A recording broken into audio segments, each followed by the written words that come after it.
El tema que les traigo hoy me parece que es interesante, yo espero que le saquen provecho.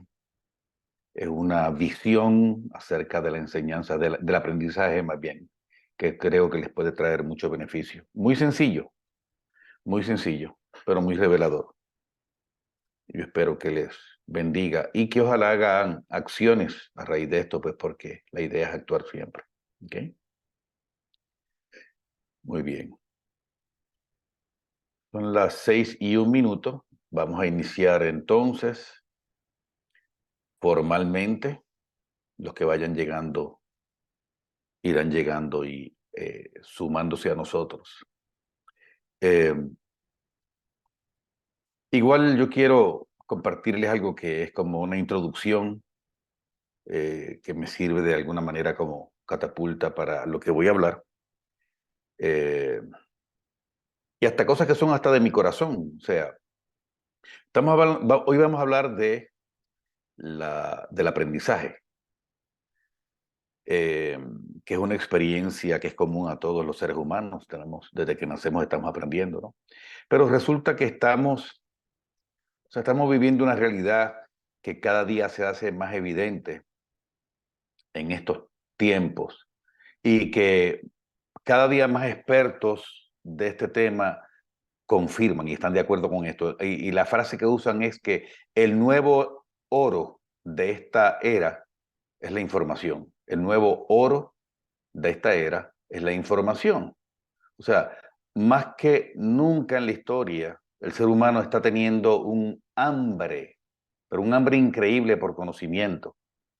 Y de hecho hay una razón lógica para esto, ¿no? Y es que cada día más las personas que se quedan en la ignorancia se están volviendo obsoletas. Y esto es una realidad que debemos entender.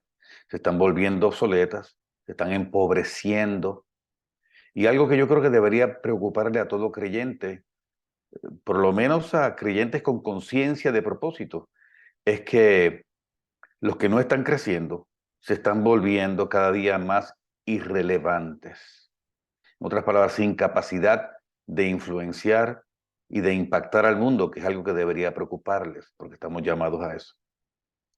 Y debes saber que es improbable que tú puedas influenciar e impactar al mundo si no estás aprendiendo, porque el mundo está evolucionando. No estoy diciendo que hay que aprender de todas las ramas, pero hay una que es la que Dios te inquieta, o dos o tres que son importantes y son a veces, el no conocer algunas cosas son piedra de tropiezo en nuestro camino para nosotros alcanzar cosas que debemos alcanzar.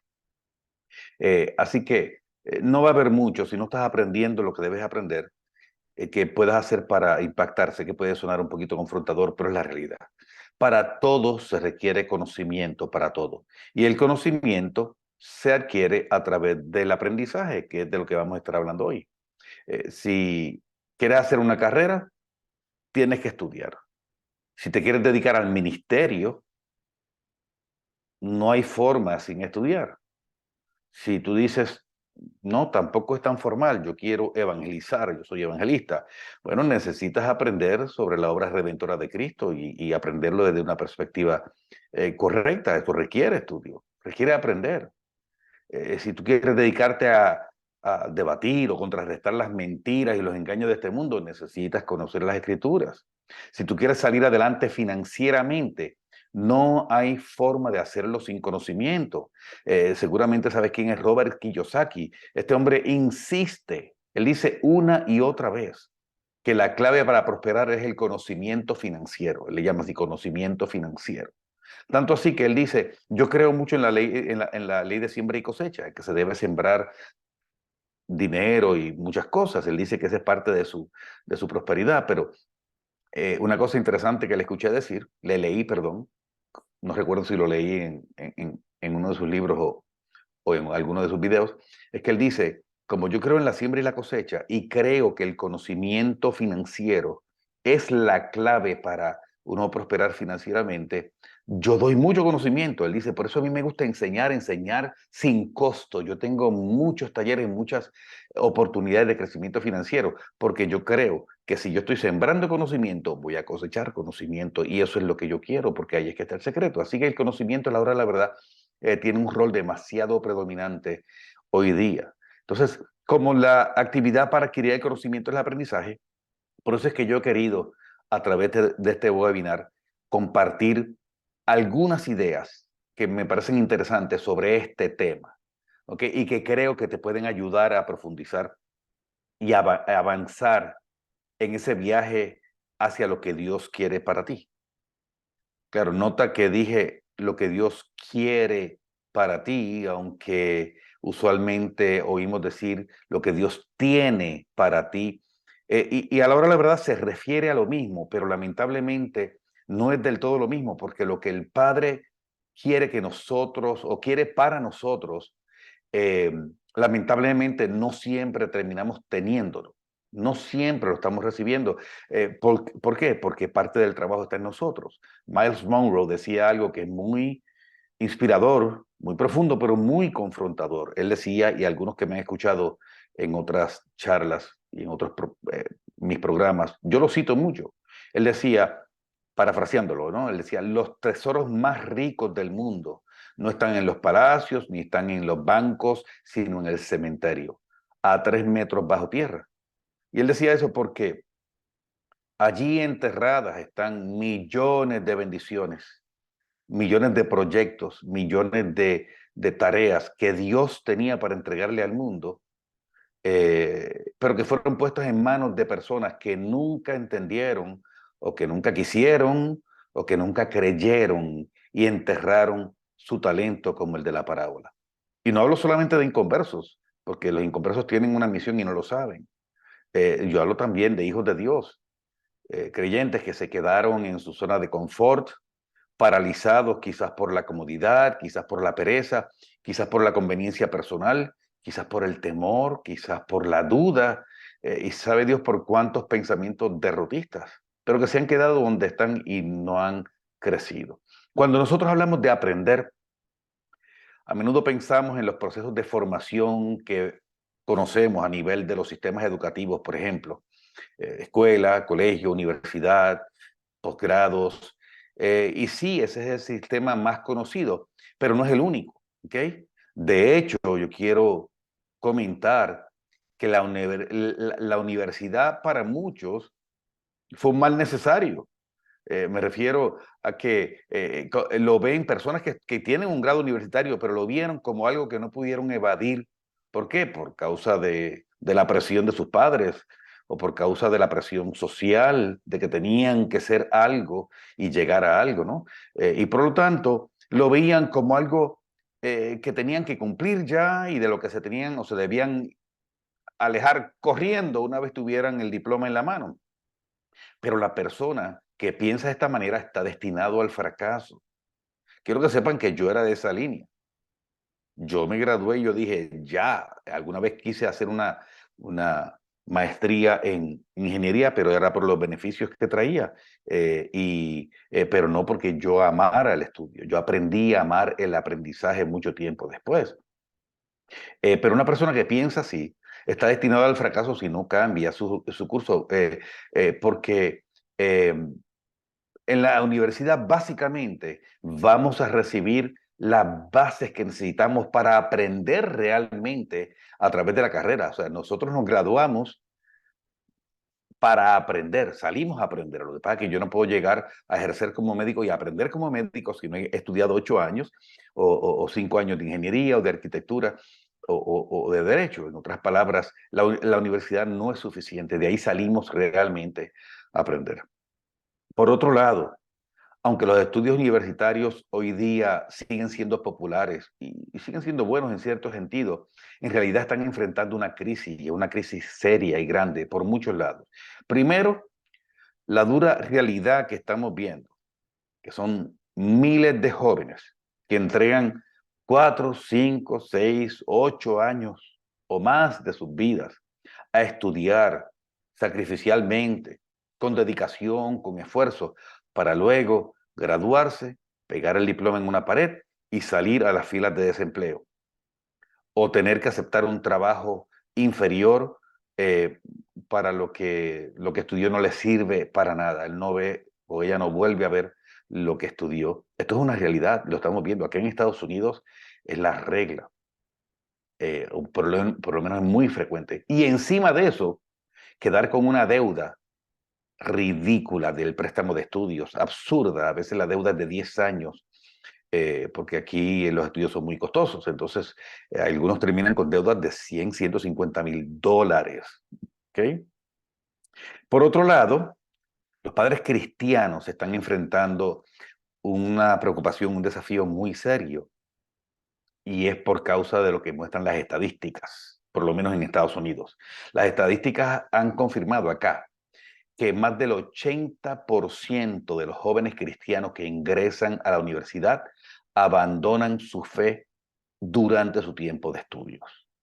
O sea que luego que los papás se esmeraron en inculcarles el evangelio, una fe, unos principios, una formación basada en verdades y principios bíblicos, después de haberles impreso en sus conciencias la fe en el Dios eterno, las enseñanzas de Jesús, sus hijos terminan sucumbiendo al adoctrinamiento de la agenda atea humanista que se está viendo hoy día y que está rigiendo los sistemas educativos del mundo entero. Esa es la realidad. Deben saber que hoy día hay un número creciente de padres cristianos que incluso están prefiriendo no enviar a sus hijos a la universidad, cuando yo creo que muchos no saben que el sistema educativo universitario es resultado de la fe cristiana en los siglos anteriores. Fue el ministerio, fueron los misioneros, fue la iglesia la que estableció universidades como Harvard, que hoy día son centros de adoctrinamiento humanista. Y por esa razón muchos padres están resistiendo y están diciendo, yo no voy a mandar mis hijos a la universidad. Lo prefiero salvo y caminando correctamente y con una carrera corta que con un doctorado y completamente alejado de la verdad. Pero obviamente esto no es posible en todos los casos, porque si el sueño del muchacho es estudiar medicina o estudiar derecho o arquitectura o ingeniería, pues no existe otra opción, no hay otra manera de salir cualificado o certificado o licenciado. Tienen que ir. Entonces sí es un desafío. Ahora, debes saber que la educación está en una metamorfosis. Cada día hay menos personas yendo a la universidad, no solamente por las razones que ya dije, sino porque el modelo educativo hoy día se está quedando corto con las demandas cambiantes del mundo que estamos teniendo hoy día. Por ejemplo, cada día hay más personas sin estudios universitarios volviéndose millonarias y exitosas, bueno, según los estándares del mundo, ¿no? Y no me refiero a los influencers y a los reggaetoneros, o sea, esas son unas subculturas que yo creo que están aportando muy poco o nada al mundo y que en su momento van a desaparecer, o por lo menos es mi deseo, ¿no? Y yo me refiero a personas que están viendo el fruto de un crecimiento personal, el crecimiento del aprendizaje fuera de las aulas, fuera de las instituciones educativas tradicionales. Y hay muchos que lo están haciendo y están llegando mucho más lejos.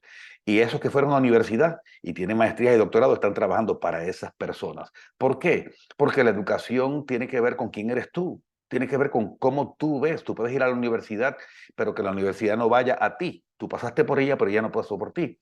Y puede que una persona, por las razones que sean, haya decidido un curso educativo diferente, pero la sacó del estadio. ¿Por qué? Porque es una persona que está aprendiendo, porque es una persona que está creciendo. La razón de por qué la educación tradicional está siendo deficiente para ayudar a las personas a enfrentar los desafíos del mundo de hoy es porque esta, en términos generales, y bueno, sí, dicho con un poquito de sarcasmo, básicamente enseña dos cosas: a cómo aprobar exámenes y cómo trabajar para otra persona. Porque quien va a la universidad aprende esas dos cosas. Y por si acaso, yo no estoy demeritando la educación tradicional. Como dije ya, los médicos tienen que ir, los abogados y muchas otras carreras.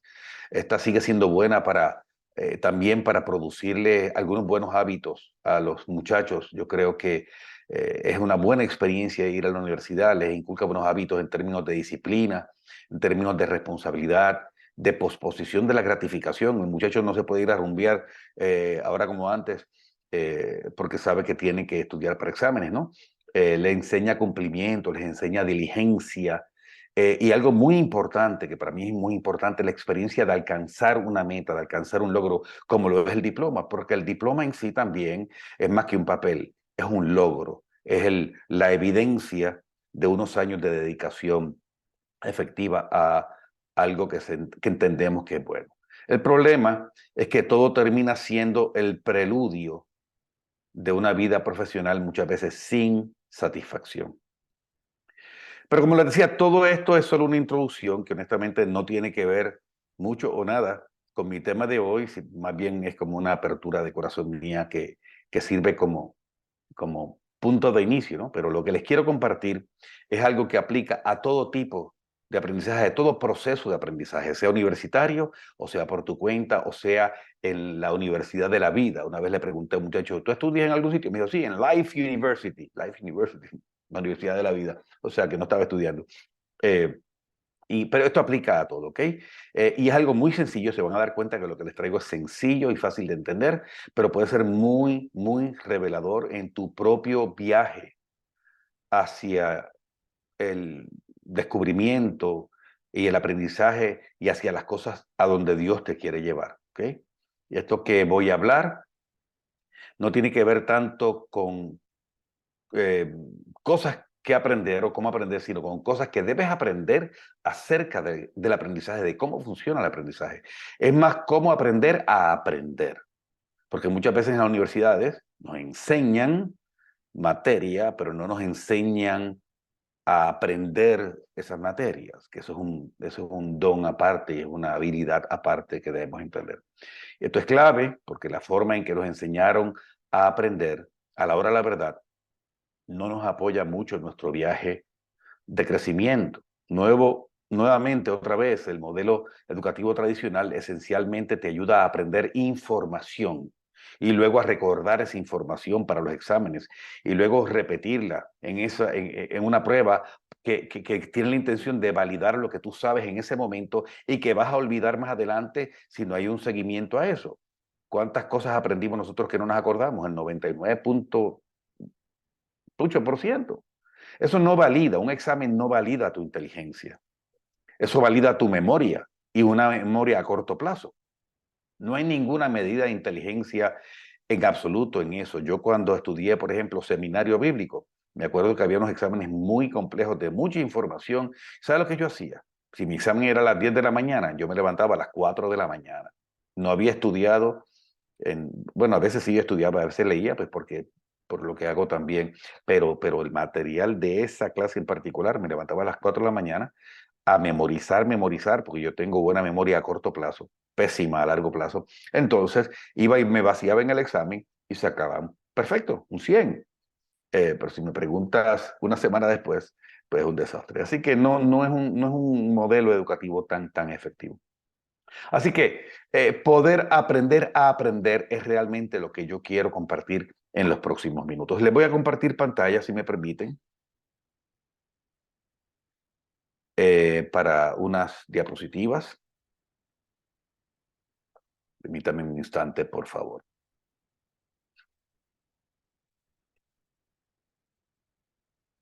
Muy bien.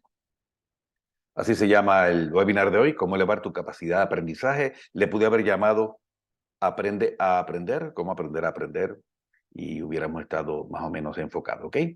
Eh, Quiero empezar diciendo que existen esencialmente 4 etapas del aprendizaje o le han llamado etapas de la competencia. Se van a dar cuenta que los términos son intercambiables para fines de esto que voy a hablar, ¿ok? O sea, aprender cualquier cosa involucra, en algunos casos es más evidente que en otros, pero en todas involucra necesariamente enfrentar y atravesar 4 fases o 4 etapas. La primera etapa es en la que nos encontramos la mayoría de las personas cuando queremos lograr algo. Es la que se conoce como la etapa de la incompetencia inconsciente. Si tenemos entre nosotros algún psicólogo, a lo mejor recuerda esto en sus estudios, porque esto es materia, entiendo yo, de la psicología, estos 4 niveles.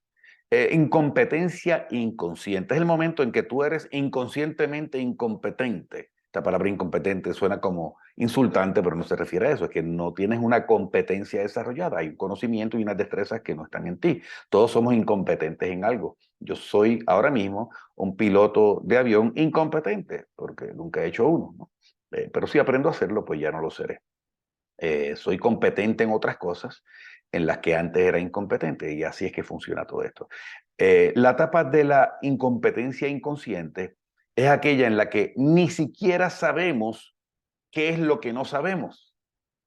O sea, si supiéramos, probablemente empezaríamos a hacer algo al respecto, pero no tenemos ni idea. Por ejemplo, si tú sientes el llamado a iniciar un ministerio, o a emprender un negocio, o a estudiar una carrera.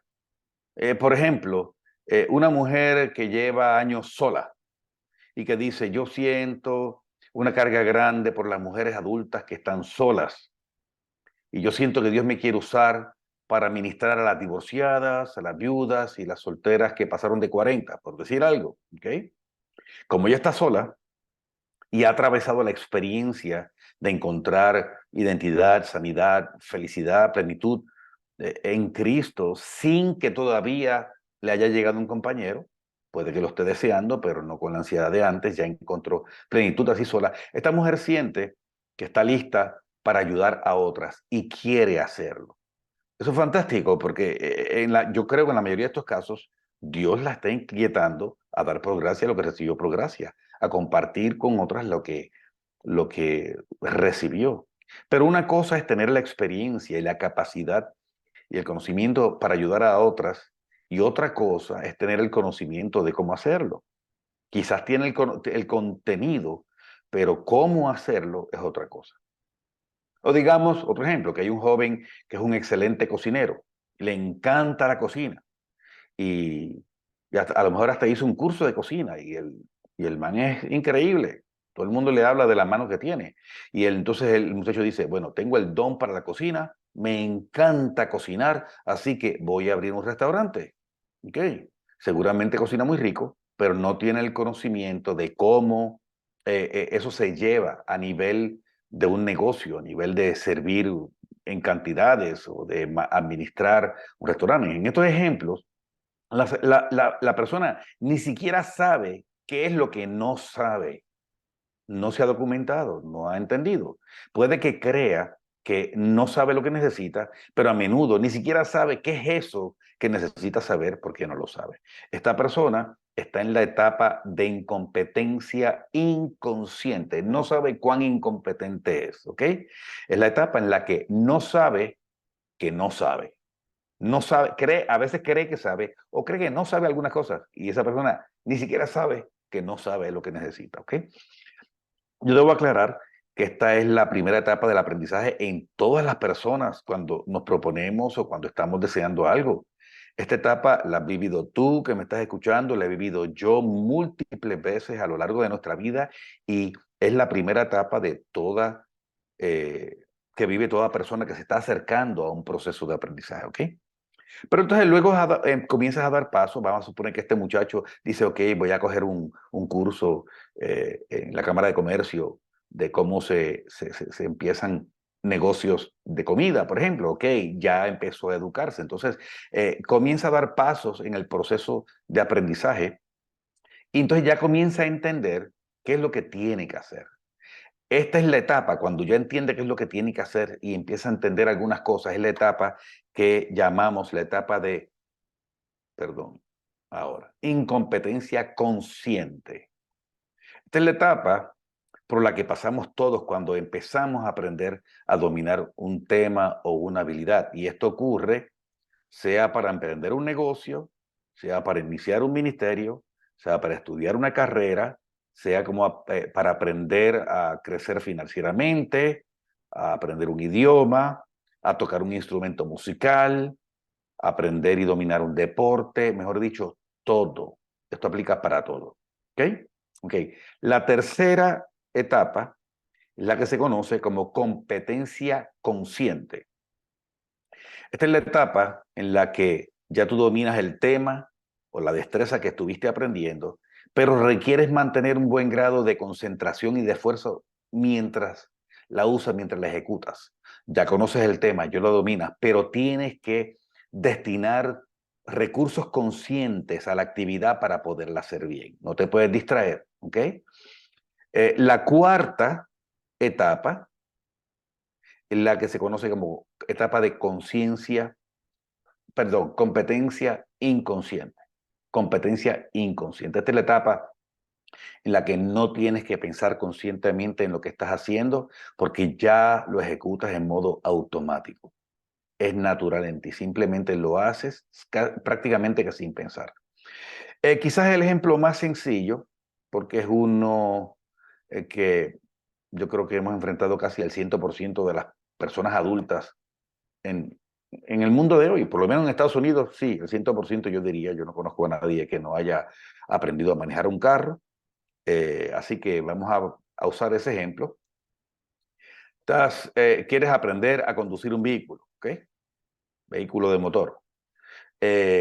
Cuando llegaste a la edad de poder sacar la licencia, a los 16, acá en Estados Unidos 16, bueno, depende del estado, o cuando decidiste que querías aprender a manejar un carro, sabías lo que querías, quizás creías que sabías algo sobre eso porque has visto centenas de veces hacerlo, e incluso te parece algo como completamente fácil. Entonces te matriculas en la escuela de conducción y llega el día de tu primera clase y la clase es en un carro manual, porque se supone que aprendas en un carro manual, que es un poco más difícil, ¿no? Entonces el instructor te empieza a explicar los cambios de la transmisión. O sea, ¿dónde está la primera? Esta es la primera y la palanca, ¿no? Y ¿dónde está la segunda? Esta es la tercera, esta es la cuarta, esta es la quinta. Ah, ¿tiene quinta? Sí, tiene quinta. Algunos carros tienen sexta. La reversa, el neutro. Si es un camión, puede tener ¿cuántos? 12 o 20, no sé cuántos cambios. Los camiones estos, las tractomulas.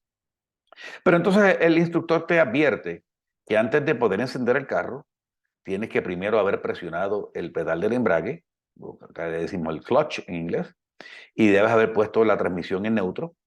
La transmisión es lo que en Colombia le llaman la caja, ponerla en neutro. Luego debes girar el switch del inicio para encender el carro, pero tienes que tener cuidado de no dejar el switch puesto más tiempo del que necesitas después que ya encendió, porque puedes echar a perder el motor de arranque. Claro, los carros modernos ya tienen un sistema que tumba para que no pase eso, pero antes si tú dejabas, hasta hace pocos años, dejabas el encendedor apretado y el carro encendía y lo dejabas apretado, tú sentías como el motor del arranque hacía porque, y se dañaba muchas veces. ¿Ok?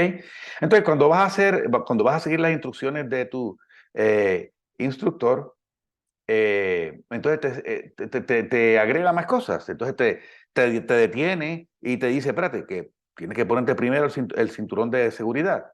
Entonces, ok, te lo pones y dices, sí, pero déjame explicarte que luego que enciendas el carro en neutro, debes colocar la transmisión en primera, con el clutch hundido, con el embrague puesto, y luego tienes que mirar por el espejo retrovisor y luego por el espejo lateral para confirmar que no venga carro. Y entonces puedes arrancar, pero para arrancar tienes que sacar el pedal del embrague lentamente para que el carro empiece a moverse. Cuidado, acelera a la misma vez un poquito, eso lo vas cogiendo porque se te va a apagar el carro si lo haces súbitamente. Y bueno, se te apagó el carro N veces y trataste y por fin, listo, media hora más tarde lograste seguir todas esas instrucciones, todos esos pasos y logras poner el carro en marcha, claro, lentamente y también de una manera, posiblemente dando algunos sacudones como le pasa al principiante. Pero entonces el instructor te dice que no debes pasarte de las revoluciones que manda el primer cambio, porque estás ahí en el primer cambio y no has sabido cambiar, y entonces te dice que debes presionar el embrague y meter la segunda, y resulta que en ese momento ni te acuerdas dónde era que estaba la segunda. Entonces moviste la palanca sin haber presionado bien el pedal, y entonces la transmisión te hizo un ruido como si se estuviera desgarrando. O sea, bienvenido o bienvenida a la etapa de la incompetencia consciente. Incompetencia consciente. ¿Cuál es esa etapa? Donde sabes que no sirves para eso, que no sabes nada. Ahí es que te das cuenta que tú dices, uff, esto está bravo, esto no es, no es tan fácil, aprender inglés no era como, tan fácil como me parecía, manejar un carro no es tan fácil como me parecía, esta carrera, lo que sea que estamos queriendo aprender, ¿ok? Entonces te das cuenta de que es más difícil y que tú no tienes idea, en este caso, de cómo es que se conduce un carro. Ok, pero obviamente ese estudiante quiere aprender, quiere persistir. ¿Por qué? Por la razón que sea. Pues después de todo, por ejemplo, si es un adolescente, como es la mayoría de los casos. El muchachito tiene 16 años. Aprender a manejar es el sueño de todo adolescente. Yo me acuerdo cuando yo anhelaba cumplir los 16 para poder manejar el carro. ¿Por qué? Porque eso es símbolo de libertad. Ahora yo puedo moverme y tener mi propio carro. Es símbolo de adultez, de madurez, ¿no? A veces es por otras razones. Quizás eh, puede ser por conveniencia para una mujer profesional que todos los días regresa tarde de la oficina y a lo mejor es algo inseguro, le parece inseguro, quizás lo hace nerviosa y quiere poder manejar para tener su carro. Quizás es un comercial, un vendedor que tiene que visitar clientes en lugares más remotos, de menos acceso, de dificultad. Y entonces tienes razones para persistir. Así que sea cual sea la razón, aunque el carro te saltó, aunque por poco le rompes la transmisión, aunque mejor dicho, y te dieron 1000 instrucciones, tú persististe y persististe. Y por lo tanto, con la práctica y la persistencia, poco a poco, vas pasando del estado de incompetencia a la tercera etapa, que es la etapa de la competencia consciente. Ahora, eh, un ejemplo de la competencia consciente, no sé si se han dado cuenta que ese adolescente que ya sabe manejar bien, cuando salen de paseo, él quiere manejar. Y el papá le dice, sí, sí, mi hijo, maneja tú, pues porque para uno el manejar no es un placer, pero él está en la fiebre, pero se le da porque ya él maneja. Lo que pasa es que no maneja con la destreza de una persona que ya lleva mucho tiempo. ¿Okay? Ahora, la neurociencia le atribuye estos progresos en en el aprendizaje a lo que se conoce como neuroplasticidad, neuroplasticidad del cerebro. Eso lo que significa es que nuestro cerebro sufre unas adaptaciones literales, unos movimientos físicos literales que responden a esas nuevas experiencias de aprendizaje y que existen unas estructuras conocidas como ganglios basales que establecen unas rutas de conexión en las neuronas y que se van profundizando y fortaleciendo con el uso y con la repetición. Una metáfora que escuché en cuanto a esto y que me parece que es una buena metáfora, se las comparto, es pensar en un campo de nieve virgen.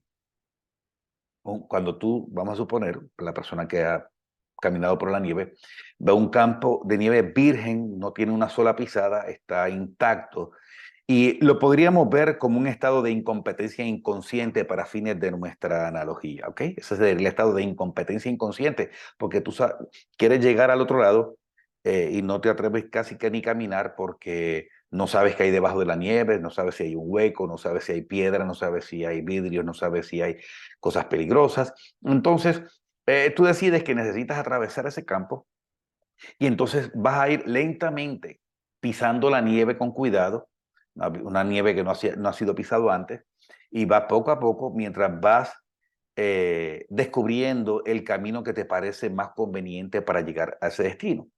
Pero si te fijas, a la misma vez estás imprimiendo las huellas de tus pies en el camino. Y esto lo pudiéramos comparar con la incompetencia consciente porque es un segundo nivel. Ya hay algo, ya hay unos conductos neuronales, ¿no? Que son esas pisadas.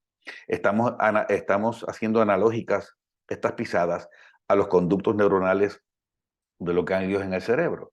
Resulta que al día siguiente necesitas atravesar ese campo otra vez, pero tu tendencia va a ser pisar sobre las mismas huellas, porque ya caminaste ese camino, ya medio lo exploraste, ¿no? Entonces, no hay razón para crear otro camino, así que empiezas a caminar sobre esas mismas pisadas y podríamos decir que estás entrando en el estado de competencia consciente, porque ya estás pisando con más seguridad, no te atreves a alejarte mucho, pero estás caminando sobre ella. Pero entonces sigues repitiendo y todos los días tienes que ir hacia allá y entonces lo sigues repitiendo y sigues pisando sobre tus pisadas, pero tú te das cuenta que se van ensanchando y al poco tiempo te das cuenta de que no hay huellas, lo que hay es un camino, todo un camino. Y ahora atraviesas el campo casi que con los ojos cerrados, sabiendo exactamente hacia dónde vas. Este es el estado que pudiéramos comparar con el estado de competencia inconsciente, que es el área de dominio pleno y es a donde queremos llegar. ¿Okay? Ahora, hay un problema y es que lamentablemente la mayoría de la gente renuncia en medio de este proceso. Este proceso que está aquí, que estamos viendo, de incompetencia inconsciente, incompetencia consciente, competencia consciente y competencia inconsciente, se ve saboteado con demasiada frecuencia. De hecho, quizás más veces que menos. Y cuando eso pasa, cuando interrumpimos, no llegamos a la competencia, nos quedamos en la incompetencia. Ahora, ¿cuál de estos niveles eh, pensarías tú que es el que está en riesgo de ser interrumpido? Es bastante obvio. Es el nivel de la incompetencia consciente. Primero, porque en la incompetencia inconsciente tú no sabes que no sabes, así que no tienes nada que abandonar porque ni siquiera sabes, no estás en un proceso de aprendizaje. En la competencia consciente hay ciertos niveles de emoción, porque ya uno está dominando eso, uno se siente hábil. Ahí es cuando el muchacho está manejando a la finca, porque el papá le deja manejar el carro y llevar a la familia. Es la emoción de uno decir, sí, yo puedo. Y la competencia inconsciente, ahí ya están los hábitos formados, ahí no hay nada que tú tengas que abandonar, no tienes forma de abandonar eso, tendrías que entrar en un proceso de reversa que tú no quieres porque es algo que tú querías lograr. Por lo tanto, es el momento de incompetencia consciente el que tenemos que mirar, es la segunda etapa. Ahora, ¿por qué? ¿Por qué la gente se raja en la segunda etapa? Esto es uno de los puntos más importantes que quiero hablar en esta noche. Bueno, puede que haya más de una razón, pero hay una razón que es predominante y que desencadena algo que es casi que inherente en cada ser humano. Y es algo que lamentablemente está muy presente en muchas personas y me refiero al al miedo, al temor primario de no sentirse suficiente, de sentirse insuficiente en algo, de no sentirse lo suficientemente bueno, lo suficientemente hábil, lo suficientemente inteligente, lo suficientemente exitoso, lo suficientemente atractivo, lo suficientemente joven, lo suficientemente rico, con plata. Tú puedes llenar el espacio en blanco con muchas cosas diferentes y de hecho, yo creo que es muy posible que cada uno de ustedes que me está escuchando pudiera llenar ese espacio en blanco con algo. Porque hay algo que a veces nos ataca y nos hace sentir que no damos la talla. Y si hay alguno que me escucha y que piensa que no tengo ningún espacio que llenar en mi vida, yo te diría que vale la pena preguntarnos con honestidad si será porque el ego nos está jugando a las escondidas con alguna realidad. Pero esto es un tema de exploración y de meditación y de oración, ¿ok? Ahora, entonces, ¿qué sucede? ¿Qué sucede cuando yo enfrento ese momento donde yo digo, no, yo no sirvo, yo no sirvo? Pues que la mayoría de las personas se retira. La mayoría de las personas prefiere claudicar y retirarse antes que hacer evidente que no es lo suficientemente bueno, que no da la talla. Y esa segunda etapa es la que nos hace conscientes de lo inútiles que somos. No sé manejar este carro, no sé pilotear esta avioneta. Son muchos puntos que tengo que recordar. Qué difícil es el inglés. No, esta carrera que quise estudiar, me metí a estudiar marketing y no, esto está muy difícil. Estamos en ese momento en la etapa de incompetencia consciente. Estamos demasiado conscientes de qué malos somos en eso. Quiero que sepas que todos pasamos por eso, unos más, otros menos, porque a veces tenemos unas habilidades, o no nos damos cuenta que hemos desarrollado ciertas destrezas previas que nos permiten pasar al nivel de competencia consciente más fácil, pero en términos generales, tenemos que pasar por la etapa de la incompetencia consciente.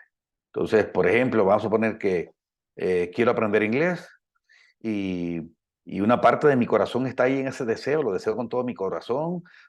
Primero porque es un logro que quiero para mí, segundo porque me mejora las posibilidades profesionales, tercero porque yo visito mucho Estados Unidos, estoy poniendo un caso hipotético, a lo mejor vivo en Colombia o en otro país, visito con frecuencia Estados Unidos, tengo familias allá y me siento mal que soy la única persona que no habla inglés.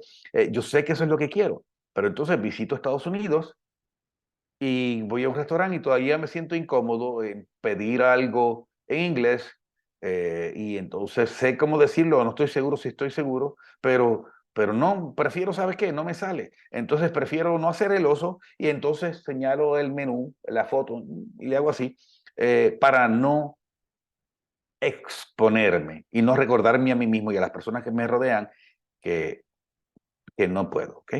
Por eso es que la mayoría de las personas renuncian en el nivel 2. No es porque no sean lo suficientemente inteligentes, no es porque no lo deseen lo suficiente, sino porque estar ahí es incómodo, es muy incómodo, es desagradable porque desencadena el miedo de dejar en evidencia nuestra incompetencia. Ahora, hay algo que debemos saber y que puede ser una motivación para vencer esta etapa. Uno de los descubrimientos recientes de la neurociencia es que hay una sustancia que los científicos estuvieron pasando por alto por mucho tiempo porque no le daban importancia, eh, pero es una sustancia o no se la conocían. Es una sustancia en el cerebro que se llama mielina. Y la mielina es algo que recubre las conexiones neuronales, porque las conexiones son unas conexiones literales, ¿no? Y las recubre de una manera similar al aislante plástico que recubre los cables eléctricos en un circuito. La mielina es necesaria como aislante en las neuronas porque el cerebro emite impulsos eléctricos y electromagnéticos. Y una de las funciones de un aislante, también incluso en la electrónica, es reducir las fugas de energía. Y resulta que los científicos han descubierto que cuando nuestras neuronas tienen una buena cubierta de mielina, las conexiones neuronales se aceleran y se mejoran entre un 30 y un 50% más. Son más rápidas y el aprendizaje aumenta en un 30 o 50%. La rapidez del aprendizaje y la facilidad. Entonces, esto es una realidad que debemos entender. ¿Por qué? Porque hay formas, en un minuto les voy a compartir cómo aumentar la mielina. Pero, por ejemplo, no sé cuántos saben que después de la muerte de Albert Einstein, uno de los genios más grandes de la historia, había una expectativa de la ciencia de decir que ellos querían verle el cerebro a ese tipo y de hecho lo hicieron. Le sacaron el cerebro, se lo disectaron y lo evaluaron y, mejor dicho, le hicieron cuanta prueba hay. Y la hipótesis, lo que esperaban, lo que ellos sospechaban, es que iban a encontrar una superioridad en la masa y el volumen. Este tipo tiene que tener un cerebro más grande, más denso, más... Pero no fue así. Se encontraron que el tamaño del cerebro de Einstein era promedio, era normal. Lo que sí encontraron, entre otro par de cosas, pero encontraron una dosis locas de mielina. Era muy alto en el contenido de mielina. Y resulta que ya han confirmado que la mielina se forma, aquí es que buena la buena noticia, ¿cómo yo puedo aumentar la mielina en mi cerebro? La mielina se forma, digo, además de por alimentación, 10 veces más rápido en la zona de la incompetencia consciente. Cuando el cerebro siente que tú lo estás exponiendo a, a ese estiramiento, a esa incomodidad, empieza a producir mielina porque tiene un sistema de protección y de crecimiento. Dice, necesito funcionar mejor. Entonces, a un nivel de 10 veces más de lo que produce bajo condiciones normales. Pero si te sales de la zona de la incompetencia consciente, pierdes ese beneficio. tú quieres aumentar tu mielina para aprender más rápido, tienes que permanecer en la zona de la incompetencia inconsciente. Esa incómoda es la virtuosa, esa es la que nos trae beneficios, esa es la que nos hace crecer, la que nos estira, la que nos lleva lejos, no son las otras. Las otras ya son es el paseo, ¿no?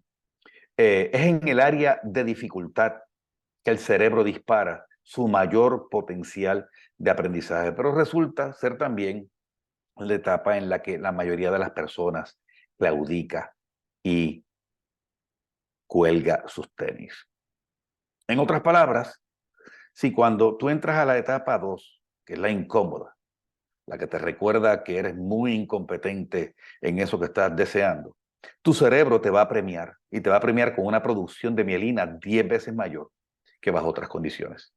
Y recuerda que la mielina aumenta tu capacidad de aprendizaje y tu velocidad de aprendizaje entre un 30 y un 50%. Eso es un montón.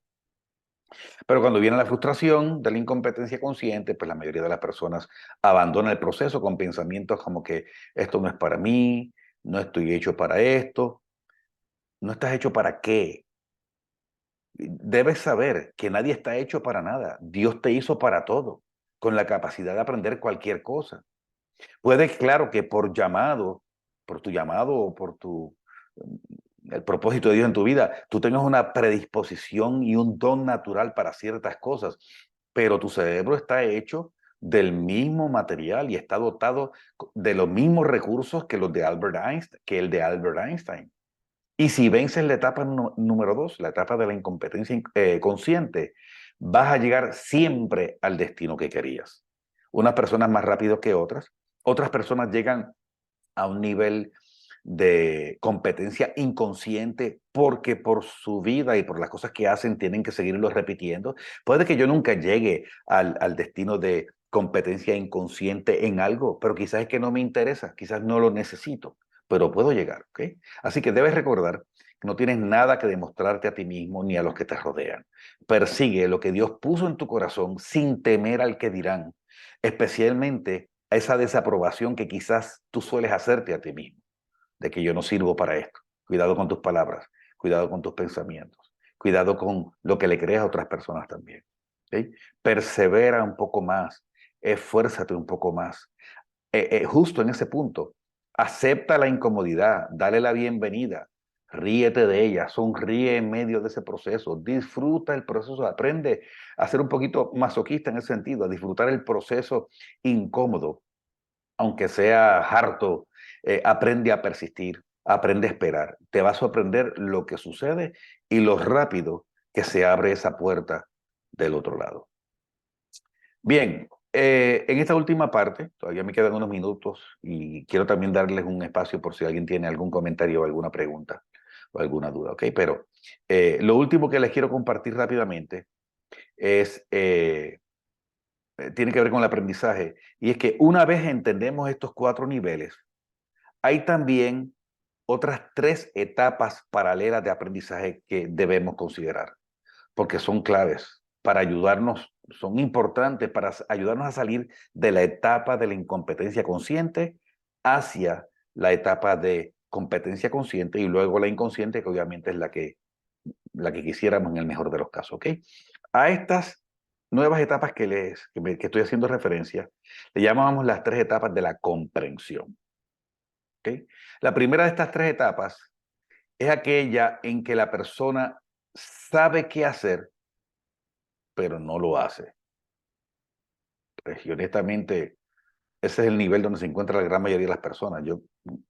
Yo mismo en muchas etapas de mi vida y en muchas áreas, y todavía puedo encontrar algunas áreas, donde estamos en el nivel que le llamamos comprensión intelectual. Comprensión intelectual es el nivel de aprendizaje donde está la mayoría de las personas y es el que normalmente buscan. Quieren algo, se matriculan en un curso o compran un libro o algo, pero lo que adquieren es eh, comprensión intelectual. Y claro, eso está bien. Buscar esa información y matricularse en ese curso y comprar ese libro está bien porque sin ese nivel no puedes pasar al siguiente. Tienes que entrar por el conocimiento intelectual porque ese es el que te da materia prima para seguir adelante. Pero yo creo que estarás de acuerdo que saber y no hacer es lo mismo que no saber. ¿Qué diferencia hay entre alguien que no sabe y el que sabe y no hace? No hay ninguna diferencia en cuanto a resultados. Ahora, ¿por qué la mayoría de las personas tienen conocimiento intelectual, pero no lo transfieren a sus hechos en muchos aspectos de su vida? Bueno, para explicar la razón, voy a usar como ejemplo a un fumador. Quizá alguien me ha oído antes usar un ejemplo parecido. Los fumadores saben que no deben fumar, que no deberían fumar. Y todo el mundo sabe que no hay ningún argumento, incluyendo los fumadores, no hay ningún argumento lógico que pueda construir en este planeta sobre por qué debería prenderle fuego a un palito tóxico y cancerígeno y ponértelo en la boca y aspirar sus vapores. Los únicos que creen que hay un beneficio son los muchachitos, los preadolescentes, porque los hace ver cool. Entonces, como ellos creen de verdad que se ven mejor y que se ven adultos y ellos están en esta lucha de sentirse adultos, pues vamos a decir que ellos sí derivan algún beneficio, pero a la hora de la verdad no hay ninguno, y eso lo sabemos. Y el que fuma sabe que no lo hay. Así que los fumadores, a pesar de eso, saben a nivel intelectual que no deberían fumar. Ellos no son personas brutas, son tan inteligentes como el resto de los seres humanos. Es más, no solo saben que no deberían fumar, sino que en la gran mayoría de los casos ellos quisieran no fumar. Ahora, ¿qué hace que un fumador deje de fumar? Lo que hace que deje de fumar es el segundo nivel, donde pasa de la comprensión intelectual a la comprensión emocional. Cuando algo tú lo sientes a nivel del corazón, en lugar de que solo se active el sector del pensamiento, entonces de repente siente que te ves motivado o a veces obligado a actuar. Ahora, no es que diga, debo dejar de fumar porque me podría hacer daño. Eh, ahora no es eso, ahora es que le encontraron una mancha en el pulmón, está esperando resultados, hay estrés en la casa, la esposa está preocupada, los niños escucharon y de momento él está sentado en su mecedora y se le acerca a su niña de 6 años, la luz de sus ojos, y se le sienta en las piernas, se le sale una lágrima y le dice, papá, por favor, deja de fumar. Papá, te lo ruego. Papá, no quiero que te mueras. Papá, yo quiero que me acompañes al altar el día de mi boda y creo que no lo vas a hacer. Y la niña sale corriendo desconsolada. Se pueden imaginar el golpe en el corazón, no en la mente de ese individuo. Así que es muy probable que esa experiencia sea suficiente para transferir a ese hombre del conocimiento o del entendimiento o de la comprensión intelectual a la emocional. ¿Por qué? Porque de momento se volvió más inteligente. No, no fue eso. En realidad no aprendió nada nuevo. Él sabe exactamente lo mismo que sabía antes. Lo que pasó es que bajó la información de la cabeza al corazón. Pasó de comprensión intelectual a comprensión emocional. Tuvo un choque, una experiencia de choque emocional que causó ese impacto. Ese tipo de detonante emocional es lo que usualmente se requiere para que la mayoría de las personas comiencen a actuar de manera diferente. De lo contrario, es simplemente intelectual. Lo que significa que probablemente puedas parecer inteligente en una conversación en una fiesta o explicando algo complicado de tecnología, pero eso no nos cambia la vida, ¿ok? Así que la comprensión emocional es a donde quieres llegar. Toca llegar a la emocional si queremos cambios reales, ¿ok? Y ahí es que entra en juego el por qué. Yo tenía un pastor hace muchos años que fue de mucha influencia para mí, y él tenía una frase que todo el mundo se la aprendió, y la iglesia entera la él decía, si no aprendes por revelación, vas a aprender por humillación. Tremendo. Y de hecho, por eso es que aquí hay que detenernos. O sea, ¿por qué tú quieres lo que quieres? ¿Y qué es lo que realmente quieres? ¿Y lo que quieres es por las razones correctas? ¿O simplemente yo estoy buscando esto porque estoy tratando de demostrarles a otras personas que soy lo suficientemente bueno y que yo alcanzo las cosas que quiero y soy exitoso? Las personas que hicieron conmigo el programa de Establece Metas Infalibles, aquí hay algunos, recordarán que eh, hubo un ejercicio que le llama el ejercicio de los 5 porqués. Eso es lo que busca, aprender sin llegar a la humillación. Aprendieron también la técnica premortem, la de la visualización negativa. ¿Para qué están esas técnicas? Eso es para eso. Es para producir, para pasarnos de la comprensión intelectual a la comprensión emocional sin llegar a la experiencia traumática que usé en el ejemplo. ¿Por qué esperar al cáncer para dejar de fumar? ¿Por qué esperar a quedarse sin empleo para uno aprender, volverse más hábil en lo que está haciendo? ¿O por qué darse cuenta que perdió la admiración de la familia o de la esposa porque no ha hecho unos cambios sustanciales? ¿Por qué tiene que esperar a eso? Hay formas de llevar tu mente, tu cerebro, a, a vivir de alguna manera o reproducir la experiencia de la humillación sin que ocurra. Recuerda, si no aprendes por revelación, vas a aprender por humillación. Él después sacó otras versiones. Él decía, y si no aprendes por humillación, aprenderás por trituración, pero te puedes imaginar. Okay. Pero todavía hay un problema, y es que la comprensión emocional a menudo no produce cambios permanentes. Tú dirás, ándale, pero entonces, ¿qué hacemos? Bueno, esto produce, la comprensión emocional produce decisiones súbitas en el momento, pero lo que trae un cambio permanente es llegar al tercer nivel, que es el nivel de la identidad.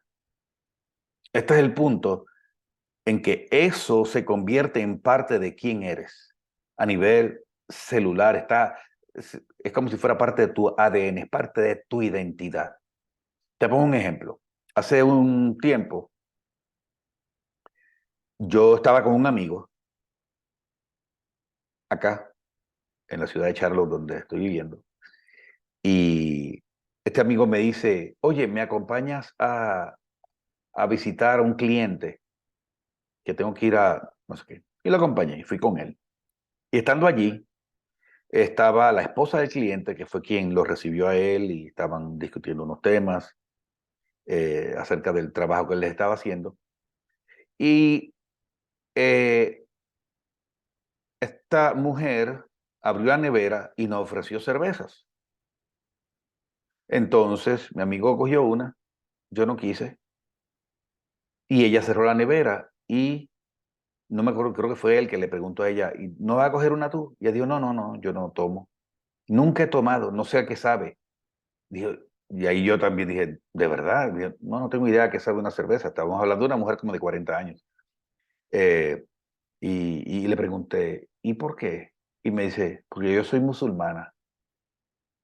¡Wow! Tremendo. Con esto yo no estoy atacando el alcohol. De hecho, la Biblia no condena el alcohol, sino el mal uso de él. Pero a lo que voy es que ellos les enseñaron, es parte de su identidad. A ella le bastaba con ser musulmana y resulta que los musulmanes no toman alcohol, por lo tanto, ella no tomaba alcohol. Eso estaba impreso en su forma de pensar y en su forma de ser. De hecho, a un judío practicante, ¿sabes qué? Ni le tienta el chicharrón, ni siquiera es una tentación un pedazo de pernil. Si tú estás queriendo dejar la carne de cerdo por razones de salud, lo más seguro cuando viene el olorcito del pernil o de la lechona o de algo así, tú sabes, empiezas a temblar. Pero a un judío no, no le causa nada. ¿Sabes por qué? ¿Quieres saber por qué? Te voy a decir por qué. Porque él es judío. Está en su identidad. Está en su identidad.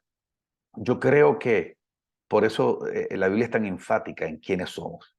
El creyente tiene que entender quién es para poder comportarse como lo que Dios dijo que es. Bueno, volvamos al ejemplo del fumador. Si el fumador está a nivel intelectual, él sabe o ella sabe que no debería fumar, pero eso no le sirve para nada. Si de momento entra al siguiente nivel porque tuvo una experiencia de shock, como el ejemplo que di, y esta le genera una emoción muy fuerte y un deseo desesperado de cambio, logra dejar de fumar, muchas veces de un día para otro. Pero aquí esta persona solo es en su identidad un fumador que detuvo el hábito. Es un fumador, se siente como un fumador que no está fumando. Entonces, ¿tú sabes qué pasa cuando uno no corrige el tema de la identidad? Que 3 semanas más tarde está negociando con, no sé, va a ser solo un cigarrillo, solamente uno. Y si le ofrecen uno y siente el olorcito, no, bueno, dame la mitad, dame la colilla. Y sabes qué, no mucho tiempo después, va a estar de vuelta con 2 cajas al día. Y esto ocurre porque su identidad sigue siendo la de un fumador y va a tener que seguir contando con fuerza de voluntad. Pero si esta persona llega al nivel de la identidad, de decir yo no soy fumador, no soy fumador. Ya no va a ser un fumador que dejó de fumar, va a ser un no fumador. Yo personalmente tengo mis problemas con Alcohólicos Anónimos en ese sentido, que es un lugar maravilloso donde muchos han encontrado libertad del alcohol, pero ellos les enseñan a decir yo soy alcohólico. Mi nombre es fulano de tal y soy alcohólico. ¡Ey! Lo aplauden. Yo personalmente tengo problemas con eso. Yo creo que la etapa de identidad es, no, yo fui alcohólico un tiempo de confusión y por vicio y por malos hábitos, pero yo no soy alcohólico. Yo no puedo declarar lo que no soy. ¿Ok?